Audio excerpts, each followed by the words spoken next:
अभी खबर पड़ी कि एमपीपीएससी 2023 के इंटरव्यू की भी तिथि आ गई है।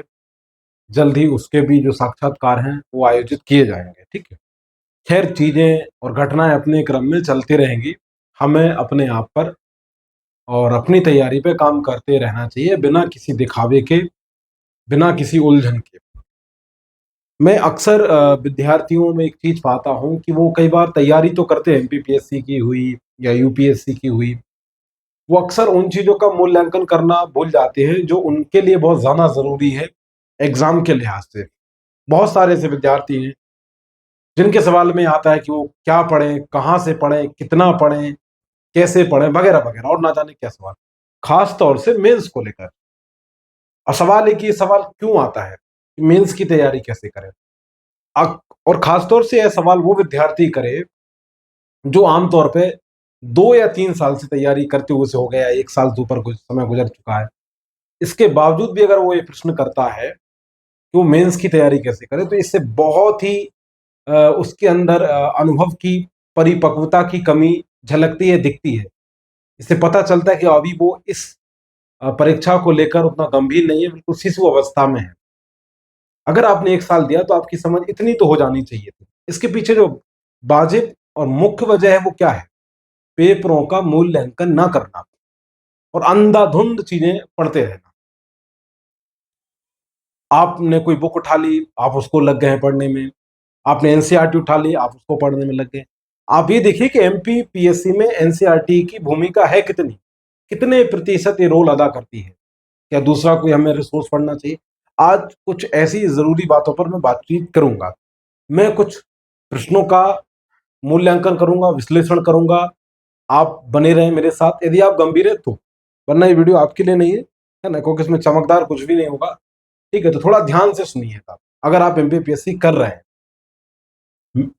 मैंने पेपर फर्स्ट लिया है। क्या लिया है? मैंने पेपर फर्स्ट लिया है। पेपर फर्स्ट लिया है तो उसमें मतलब आप देखेंगे मेंस में तो क्या है, हिस्ट्री है पार्ट ए में, हिस्ट्री है पार्ट बी में आपका क्या है, भूगोल है।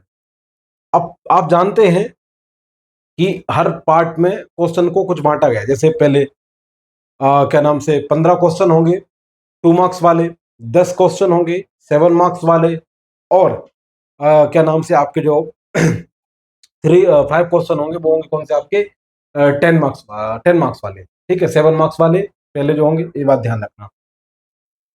माफी चाहेंगे, हाँ, पहले 15 प्रश्न कौन से होंगे, 2 मार्क्स वाले, फिर इसके बाद जो 10 प्रश्न होंगे वो 7 मार्क्स वाले होंगे, और आखिरी के जो 5 प्रश्न होंगे वो 10 मार्क्स वाले होंगे। उन्हीं पे चर्चा करना, हिस्ट्री की बात कर रहा हूँ। तो आप देखिए, इसमें मैं प्राचीन भारत का एक एग्जाम्पल लेता हूँ।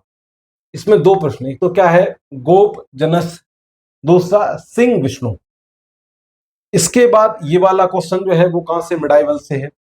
अवंती जनपद कहां से है, प्राचीन से। लेकिन ध्यान रखना मैं क्या कह रहा हूं, ये इतना टफ नहीं है। जो एमपी जी के पढ़ रहे हैं, या आपने नॉर्मल भी इंडियन हिस्ट्री पढ़ी हुई है, तो भी आपको अवंती जनपद के बारे में पता होना चाहिए। ये एमपी में भी पढ़ा जाता है, और जब आमतौर पे आप 16 महाजनपद पढ़ते हो तो उसमें भी ये पढ़ा जाता है। तो मैं ऐसे प्रश्न ले रहा हूं जो आमतौर पे डायरेक्ट समझ में नहीं आते, लगता है कि अरे ये कहां से आ गया। ठीक, ये भी प्राचीन का है लेकिन इतना कठिन नहीं है। उच्च कल वंश आप जानती हो, यूनिट 2 से वहां से आया है। ठीक है, इसके बाद राजा यशोवर्मन, एमपी जीके में कवर होता है, इंडियन हिस्ट्री में कवर होता है। धन का निक्सन आधुनिक से आया है। मध्य भारत सम्मेलन 1948 मतलब आधुनिक से आया है। पचमढ़ी का काष्ठ शिल्प, यानी ठीक है, आपने एमपी जीके की बात हो गई है इसमें। परीक्षित बुंदेला मतलब कहां से, एमपी जीके की बात हो गई है। कुंवर रघुनाथ शाह एमपी जीके, भीमा नायक, ग्वालियर की संधि, टांटा भील और भोपाल प्रजापति।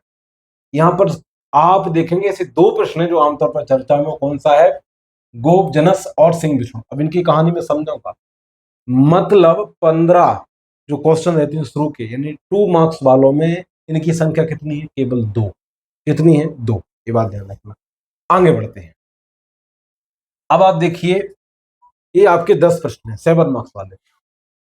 इसमें एक प्रश्न देखिए, नंदी बर्मन शैली पर संक्षिप्त टिप्पणी लिखिए। नंदी बर्मन शैली, प्राचीन भारत से। ठीक है, ये आर्ट एंड कल्चर से भी आप इसको जोड़ सकते हैं। पलासी बक्सर आधुनिक है, जानते हैं आप। क्या नाम से परिवार जो जो वंश है वो आपका यूनिट 2 से आसपास है। राजा धंग आप जानते हैं एमपी जी के में कवर होता है। इसके बाद व्यापारियों के मध्य वर्गोदय को समझे एमपी में, और क्या नाम से मध्यकालीन के आसपास, और आधुनिक भारत में कनेक्ट कर सकते हैं आप। लोकमान्य बाल गंगाधर तिलक, जाहिर सी बात है सभी को पता है, बहुत फेमस प्रश्न है। कवि पद्माकर की काव्य साधना पर लघु लेख लिखे, ठीक है, आप जानते हैं एमपी जीके से। मांडू मतलब एमपी जीके से असर मेल। रानी दुर्गावती मतलब एमपी जीके का है। भोपाल की 14वीं शताब्दी के इतिहास पर संक्षिप्त टूर डाले। मतलब यहां से भी जो आपके 7 मार्क्स वाले 10 क्वेश्चन होते हैं, उसमें भी कितना एक प्रश्न ऐसा है जो कहां से आया है, इस प्राचीन भारत। अब इसे आप कला संस्कृति से भी जोड़ सकते हो और वैसे किसी बंध से भी जोड़ सकते हो, बात याद रखिएगा। अब आगे बढ़ रहा हूं मैं, इसमें एक, उसमें 2, मतलब टोटल 3 अभी तक। अब आइए आप उनमें जिसमें क्या नाम से आपके 5 प्रश्न होते हैं 10 मार्क्स वाले, है ना। अब मैं यहाँ पे हड़प्पा सभ्यता की मृणम मूर्तियों की पशु आकृतियों का वर्णन कीजिए। ध्यान रखना, हड़प्पा सभ्यता एक हैवी और बहुत ही फेमस टॉपिक है, तो आप इसको इसमें ना जोड़ें कि आपको पता है, ये होना ही चाहिए। मैंने उन प्रश्नों को श्रेणी में डाला है जो थोड़े से अचानक वाले लगते हैं। क्लियर है, ये बात याद रखिएगा। तो ये आपको क्लियर है। मैं एक प्रश्न ले रहा हूं यहाँ से, हड़प्पा सभ्यता, मैं इसको हाईलाइट नहीं कर पाऊँ, एक अलग बात है, समझाऊंगा भी नहीं इसको। बाबरनामा मतलब मध्यकालीन। कलचुरी वंश के इतिहास पर टिप्पणी डाली मतलब यूनिट 2, मतलब एमपीजी के आसपास घूम रहे हैं। परमार मतलब एमपीजी के आसपास।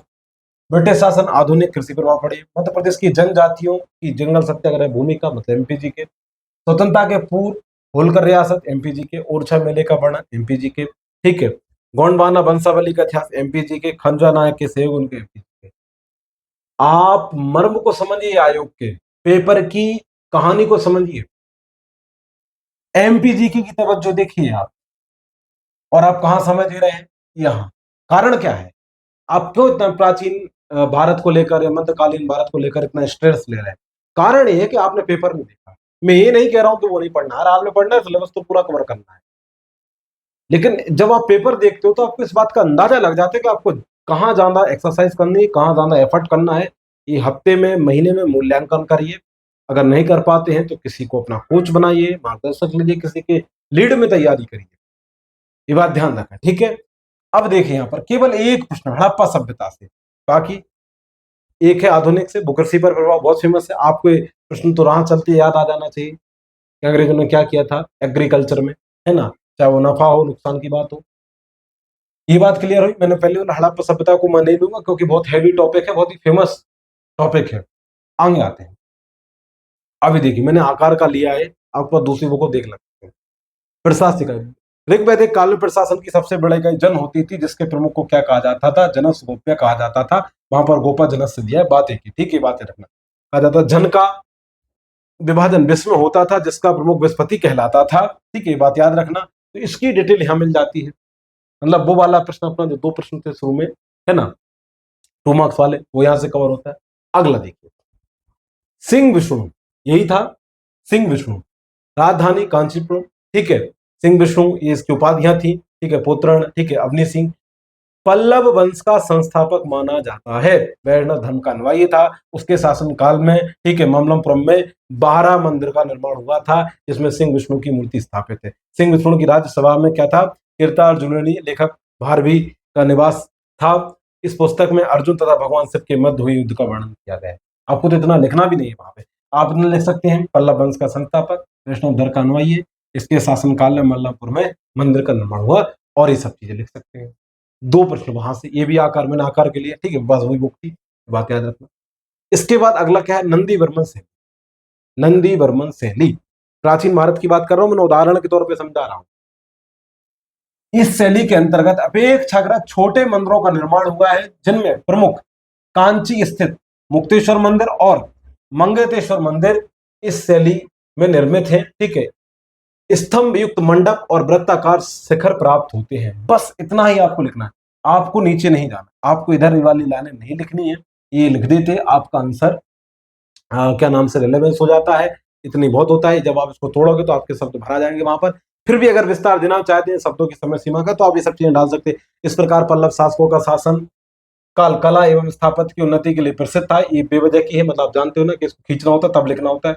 पल्लव का काल कला का प्रभाव कालांतर में चोल पांड्य कला पर भी पड़ा, ये सब चीजें आप लिख सकते हो। तो ध्यान रखना, ये मैंने क्या बोला, आपका गोपाजनस, सिंह विष्णु, और आपका नंदी वर्मन शैली, और एक था कौन सा, सिंधु घाटी सप्ताह की मृणम मूर्तियों की आकृति पर विवेचना कीजिए। मतलब एशियंट हिस्ट्री से टोटल 4 प्रश्न, बाकी आप एमपी हिस्ट्री के अब निकाल के देखना, तो आपका दिमाग हिलकर रह जाएगा कि हाँ यार, हमें कहाँ जाना, काम करना है, किस चीज को बहुत खास तौर से पढ़ना है। तो हर हाल में मध्य प्रदेश को आपको क्या करनी है, प्राथमिकता देनी है, आपको तवज्जो देनी है, यदि आप एमपीपीएससी कर रहे हैं तो। ठीक है, हम आशा करते हैं कि ये जो वीडियो मैंने बनाया, ठीक है, ये थोड़ा बहुत आपको आपकी तैयारी में पुश करेगा, है ना, थोड़ा आपको गाइड करेगा, मार्गदर्शित करेगा। बाकी आपको वीडियो अच्छा लगा हो तो वही परंपरागत वाली लाइन है, लाइक शेयर सब्सक्राइब कर दीजिए। ठीक है, अपना ख्याल रखिए, टेक केयर, जय हिंद।